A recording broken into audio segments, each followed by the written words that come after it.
ওগো আল্লাহ, আপনি তো আমার উপরে কোরআন অবতরণ করেছেন, কোরআন নাযিল করেছেন, কিন্তু এই সমস্ত মানুষগুলা কোরআনের সাথে ভালোবাসার সম্পর্ক রাখে নাই, কোরআনের আইন মানে নাই, কোরআনের আইন দিয়ে বিচার করে নাই, কোরআন দিয়া নিজের পরিবার চালাই নাই, কোরআন দিয়ে নিজের সমাজ চালাই নাই, কোরআন দিয়ে তারা নিজেদের দেশ গঠন করে নাই, চালাই নাই। আয় আল্লাহ, দুনিয়ার মধ্যে থাকতে যারা তারা যেভাবে আল কোরআনকে বলে গিয়েছিল, কোরআনকে যেভাবে তারা ছেড়ে দিয়েছে,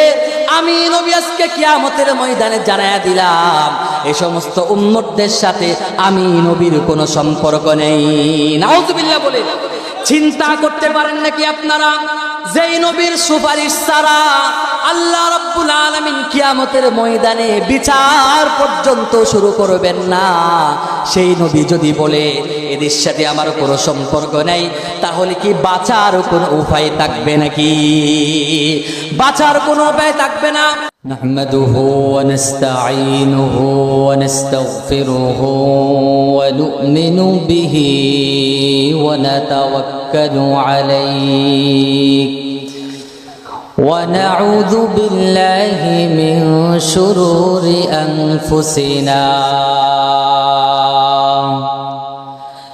من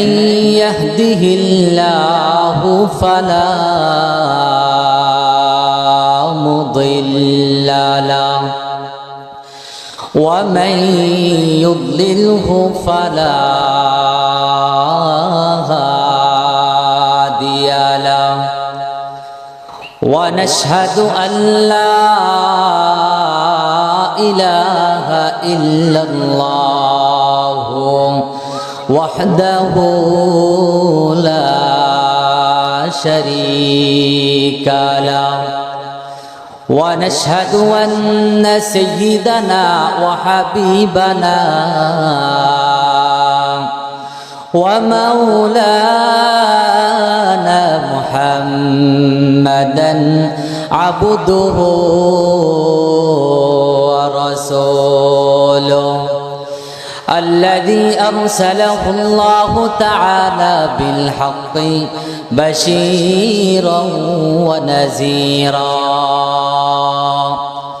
وداعيا إلى الله بإذنه وسراجا منيرا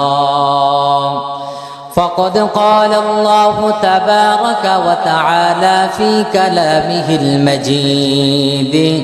وفرقانه الحميد